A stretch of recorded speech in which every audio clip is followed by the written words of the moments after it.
Welcome to the Human Capital Innovations Podcast, your go-to source for personal, professional, and organizational growth and development. We hope you tune in often for all things people management, organizational development and change, organizational leadership, and social impact related. Maximize your personal and organizational potential with Human Capital Innovations Podcast.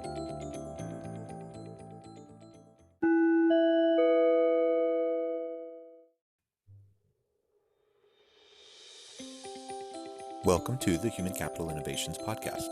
In this HCI podcast episode, I talk with Alex Beekley about the qualities of exceptional leadership and what a good leader does for a team, a group, and a company.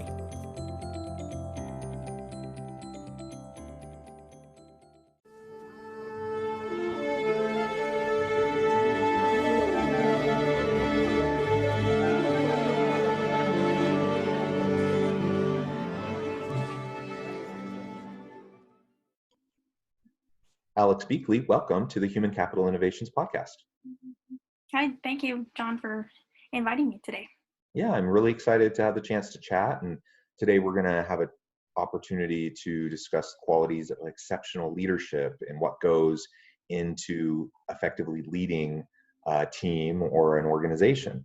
As we get started, I wanted to share Alex's bio with the listeners. Alex Beekley is the co-founder of a website development and content creation company, Unleash BP. Alex works with local private practice lawyers and doctors to ensure they have an online presence needed in the new dominating digital world. Alex has a passion for serving others and a place in her heart for local small businesses. Through her Generation Z team, Alex and her co-founder, Aaron Pena, are excited to help these older-based businesses gain the knowledge needed to bridge the gap between the generations. Alex has also produced a podcast and a YouTube channel called Entrepreneurship Decoded, where she shares the stories of successful entrepreneurs and inspiring business leaders and how they got started, the struggles and challenges they faced, and what it took for them to find their passions and their successes. So again, thank you and welcome to the Human Capital Innovations Podcast.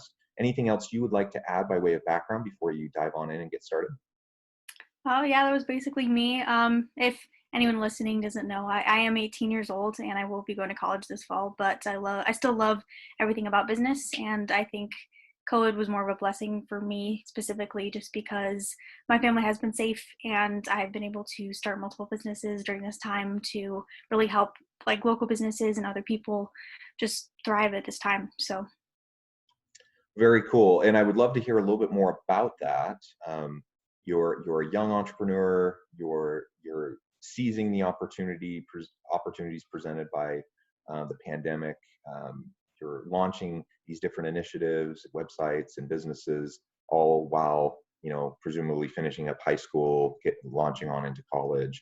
Tell me a little bit more about that and just your background and how you got started in entrepreneurial endeavors. Yeah, of course.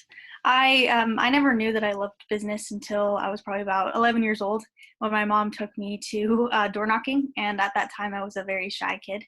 So at that time, both my parents had lost their own businesses in 2008. And then a few years later, they got new jobs, and my mom was a salesperson. So she would go out and tell me all the things that she would sell, but she loved telling me about the relationships she built with people. So that was always something I remembered, but I was like, I'm never going to do that. So one day she came home and she said I was going to go with her. And, after many times of protestation, I said no.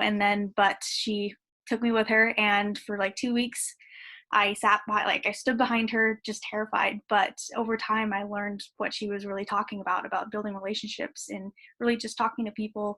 And it wasn't really about the sale. It was about just that relationship she built. So after those 2 weeks, I was kind of like, oh, this is really cool. But the kind of traumatic experience happened after that 2 weeks when we drove to the next neighborhood. I got out of the car with all the stuff and noticed that my mom didn't get out of the car. And after a little while, she deadpan stared me in the face, locked the door from the inside, and said, "You're doing it by yourself today." So after, 15, 20 minutes of, again, just not wanting to do it, I took that step. And I was like, the only way I'm going to get home is if I just go out and do this. So the first house I went to, I knocked on the door, just literally butterflies in my stomach. And I waited. And I thought maybe I'd be lucky because I didn't hear any uh, walking footsteps. But then this big humongous man opened the door. I was absolutely terrified because at the time I was like 4'5", just a small, tiny person. And then I took a deep breath, said the pitch really fast, really just, it wasn't the best thing ever. But then the guy knelt down and looked me in the face and said, "I don't want to buy anything from you, but just because you are standing here and doing this, you're going to be successful one day." So I think that's what launched my love for just sales and helping people, because it's not about me. It's not about you, or if you were doing this as well, but it's about the people you'll meet and the lives that you'll change. So that's kind of the pivotal moment that left me when I was just 11 years old. But after that, I spent 2 years, 2 hours every single day memorizing that pitch, memorizing or really learning how to be a salesperson. And then from that, just different programs I went into for business.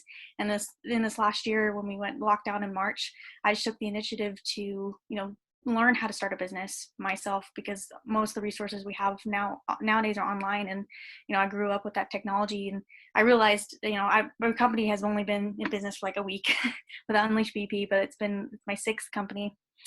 And all the other ones were complete failures, but I learned so much with it. So now I feel confident with this one, and me and my partner are really excited to just help those local businesses who really don't have that much knowledge about having an online presence. So, like I said, being Generation Z, he and I both know and grew up with this technology. So we just want to help others who didn't grow up with it and need that extra push to get more clients that are online that want their help. So that's kind of my background that I've had, and about the main story that went with it. Very cool, very cool. And tell me just a little bit more about Unleash BP. So Unleash BP, it means unleash buying power, but my partner and I both liked it because it's the first initial of our last name, B and P. So we just thought that was kind of a cool thing. But so we're trying to unleash the buying power of these companies. We're starting niche with the at least local. He and I are working remotely together. He's in Seattle. He's moving here to Utah pretty soon, but we're still working with his local community there in Seattle for the private owned lawyers and doctors, like chiropractors, those types of businesses, because we found that those businesses there's a ton of them, but a lot of them have a hard time with that competition, especially online. So we want to give them their own edge with a different type of website, and a way for other people to just really connect with them. And we are working with like the older businesses as well, because we found that, like baby boomer based owned businesses, they're the ones that have the largest gap with technology and the lack thereof. So that's why we wanted to help them. And that's why kind of our slogan is innovating digital Zoomer business. So Generation Z and baby boomer, that's kind of the word that we use with that. But we're excited to just provide that extra website design. So we're building websites for those businesses. And then we're also doing extra services like content creation, copywriting, and then any social media help that they may need. And we can also provide them services where we keep their website updated each month with just a small fee with it. And that way they're able to just keep up with the times, and we're able to help them that way. And they can just worry about their business and how to keep that going, especially now with everything going on. So. Excellent, excellent. And I really applaud you for the initiative that you've taken. You say you've started 6 businesses now, Unleash BP being your 6th, and even at just such a young age, and being able to see a gap in the market and a niche that you can fill, and taking the initiative to start up a business and to start drumming up clients and doing that work. That's really awesome. And like that man, during your sales pitch when you were 11 said, I think that speaks highly of your potential, as you move forward into your career. I also like how you haven't allowed the failures to get you down, because a lot of entrepreneurial endeavors don't work. They don't take off despite, the good idea. And there's a lot of reasons for that. And so one of the things you need to have as you're an entrepreneur and starting businesses is just to have a thick skin and to have a growth mindset, and to recognize and realize that, this one may not work, but I'm going to learn from it, and and then I'm going to take those learnings and I'm going to feed that into my next initiative or my next project, my next company. And it sounds like that's exactly what you've done. And so, that's what we need. We need resilient people that are willing to learn as they go, and in an iterative process, develop their own thinking, their own expertise, their own leadership capabilities. And you seem to embody a lot of those characteristics. So that's really, really awesome. One of the things that we wanted to focus on today was really just the idea of exceptional leadership. And I think many of the characteristics that I just kind of mentioned, as I was doing my own little recap sum up of what I heard you say during your sharing of your story, I think those things apply into effective leadership as well. But I'm curious to hear your take. I know this is something you think a lot about. What are the qualities of exceptional leaders, and what would that look like when you're trying to go in and lead your own organization or lead your own team? Yeah, definitely. I think everyone still needs to grow, having that growth mindset to learn about how to become a great leader. So with the couple of years of experience I've had with leadership, a year ago I was in a business specific leadership program, and we would learn about leadership, learn how that went. But it's not until you're in that role and being that the one person that everyone looks up to, everyone has to get information from, it takes a while for you to actually know what it takes until you're in that role. So I probably didn't learn much about it until I was in that role. I had to basically build and lead this project. We did a major diversity dinner here in Utah at the beginning of January. And for 6 months, me and my team, I was actually assigned a team, and I was assigned the leader, and I had no idea what I was doing. But that's all that it takes, is just the experience of going out there. So being a great leader really takes people, I think the first step is to really realize their strengths and weaknesses and how they can use that to grow their knowledge and then grow their team based on the types of weaknesses that they have. So if they have a great strength, say in website development, but they really suck at talking to people, then you would need a couple people on your team for the sales part of it, for the marketing part of it. And that's how you really grow a great team, is to realize that you probably suck at a lot of things, and then the people on your team can really help build you up that way, or help build up the team with those different expert skills that they have that you don't. So I think that's the first thing you should do. And then the next, you realize that being a leader is usually the person that doesn't want to be the leader. It's a person that sees their team, their employees, their group as the momentum, the movement that it takes to really get to the end result.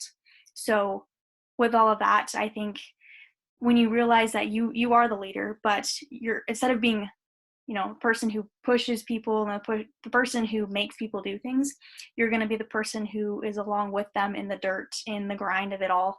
And that's how you'll really realize that it's not just you that is the high pedestal person, but it really takes a team to really do that. So those are the kind of the main things that I've learned just from my couple of years of learning business specifically and being in that leadership role, is that you need to realize your strengths and weaknesses, and then also you realize that it takes other people to really make a result happen, to make a goal achievable, and to really grow your knowledge around different aspects that you might have not known before. So that's kind of the key things that I usually have learned from leadership, and that's what I think it really takes to be a great leader.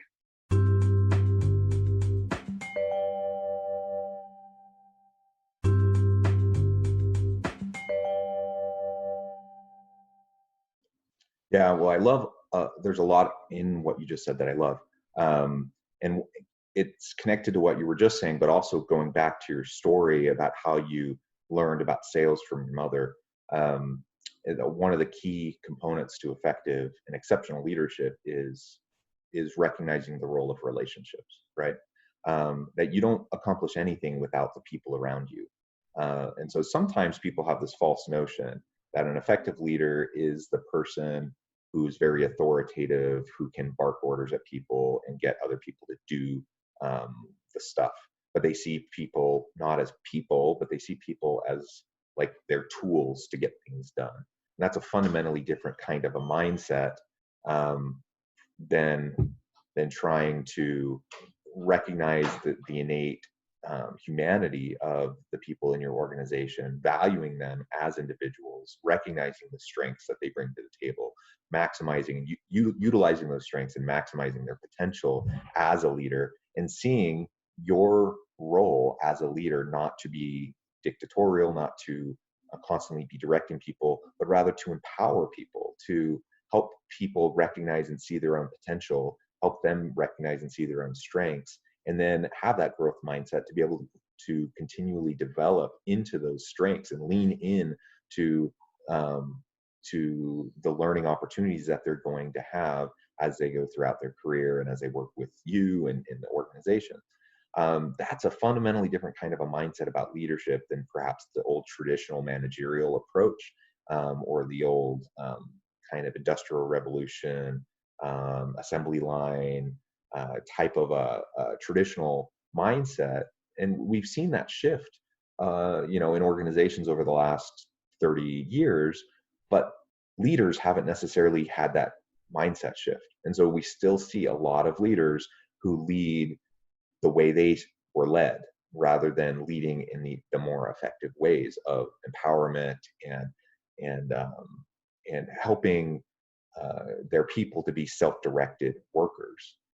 And so, that's an ongoing challenge. It's something I kind of beat my head up against the wall regularly, because I see, so much potential in somebody, and then I see them doing these dysfunctional types of leadership behaviors that are they're just shooting themselves in the foot, and they don't even realize they're doing it, because they haven't taken the time to step back, to question what they've observed and what they've learned from past leaders, the examples of past leaders earlier in their career, and they just start to replicate. They start to mimic and imitate the approaches they've seen previously, even if they're not effective.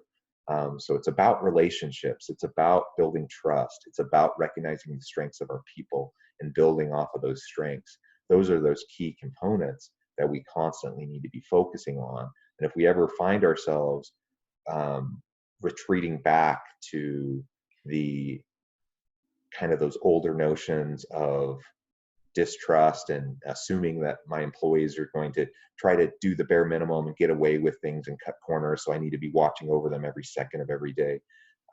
We need to get away from that mindset, constantly be forcing ourselves to, because I think sometimes human nature pushes us that direction. Yeah, I love how you said empowerment too, because that's really something a leader should focus on: empowering people and giving them that control to do what they are doing best. So I think like how you described that was perfect, and how a lot of people, that's probably why they hate their job, is because their leader isn't or the so-called leader is actually their boss, and it's just controlling them, micromanaging what they're doing, and they can't have that freedom and their creativity to really explore and grow in their own area. So I think what you said was completely really accurate.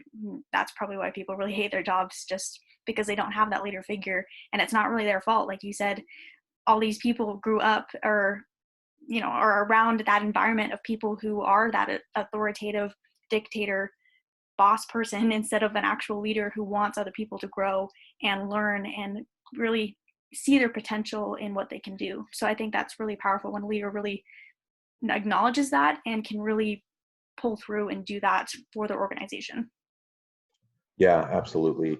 And as we consider different leadership styles, and recognizing that people have different personalities and leaders have their own strengths, and so some might be very naturally charismatic, some might be really outgoing and extroverted and have a really easy time of making friends and building relationships and those sorts of things.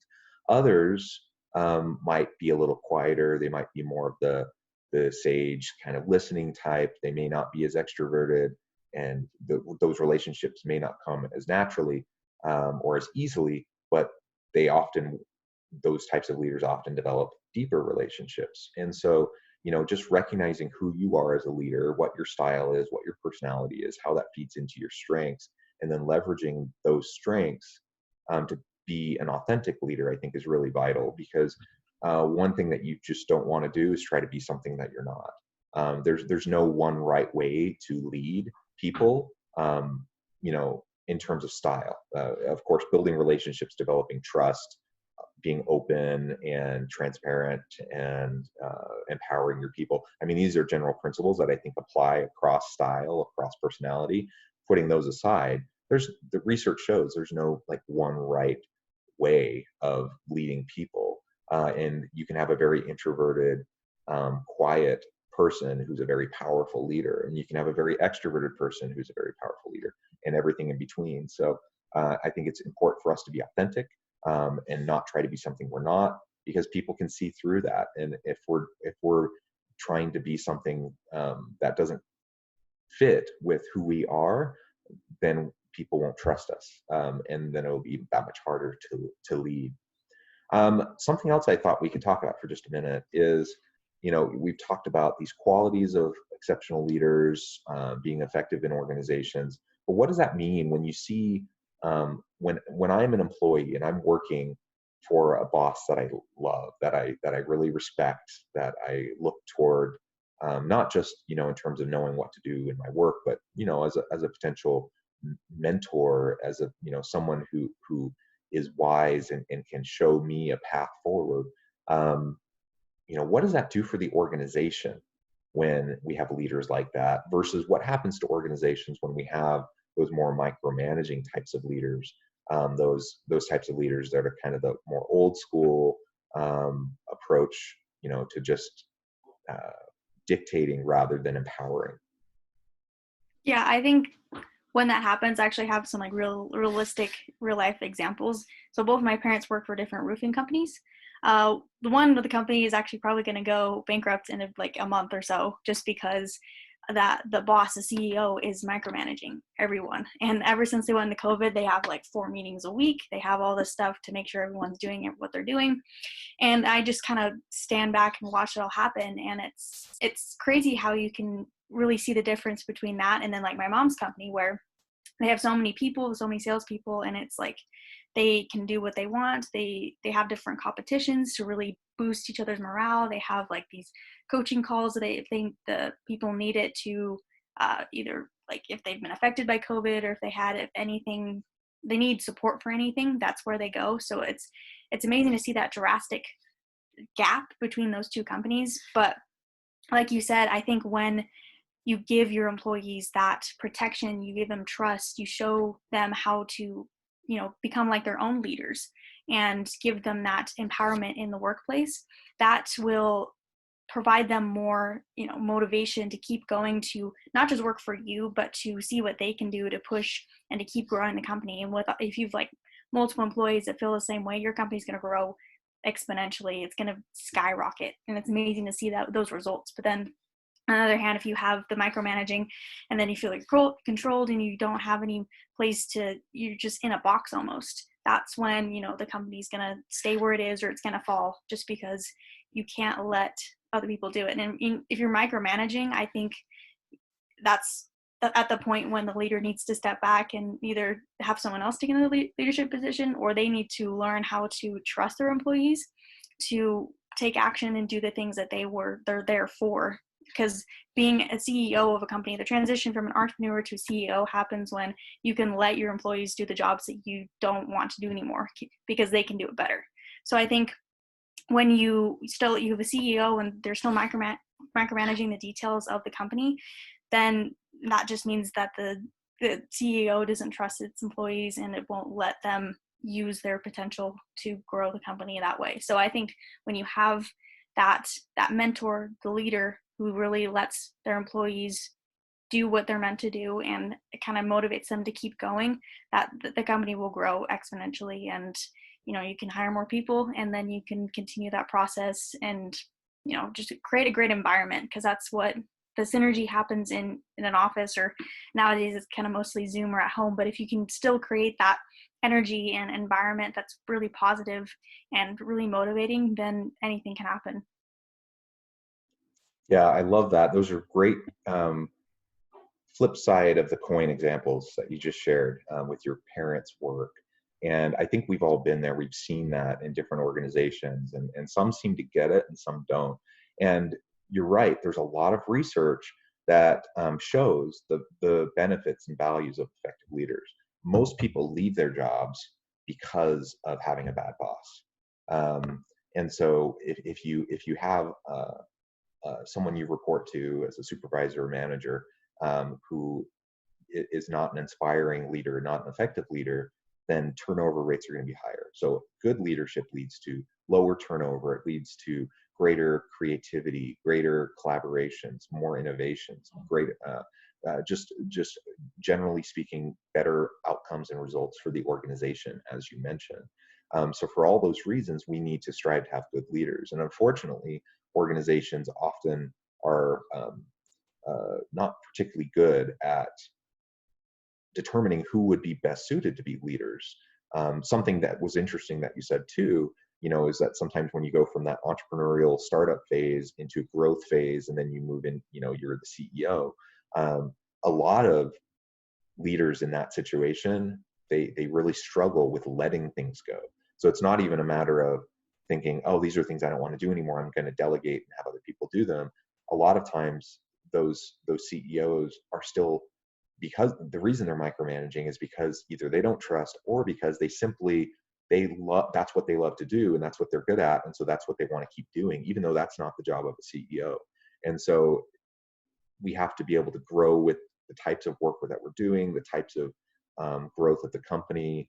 And sometimes that means a founder isn't going to be a good CEO moving forward, and maybe they need to take on a technical role with the company, be on the board, but not be the chief executive officer.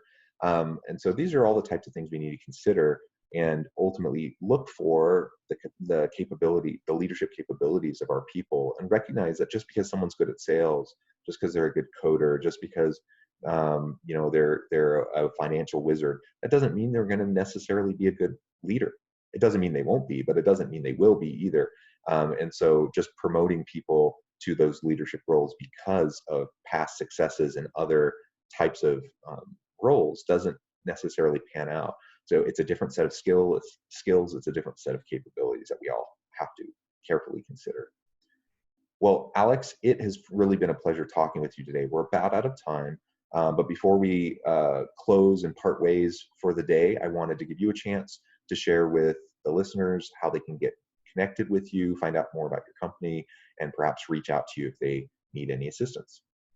Yeah, of course. So I'm young, so I have pretty much any social link you can think of. I'm the main business link, and you can also find my information about my company, Unleash BP, is LinkedIn. So I use that all the time to connect with business leaders or other, like in my niche, the private practitioners. That's where I am. And then just my company, unleashbp.com. My partner and I, if you just go on the website, contact us, we will work with you to provide you a great website if that is what you need. And yeah, so LinkedIn, my company, and then if you want to follow me on Instagram, social links, like Facebook, that's just my name, Alexandra Beekley. So hope that helps. Wonderful. Thank you so much. It's really been a pleasure talking with you today. I encourage my listeners to reach out to Alex, learn more about what she's doing, connect with her on LinkedIn. And I hope everyone stays healthy and safe, that you can all find meaning and purpose at work, and that everyone has a great week. Thank you.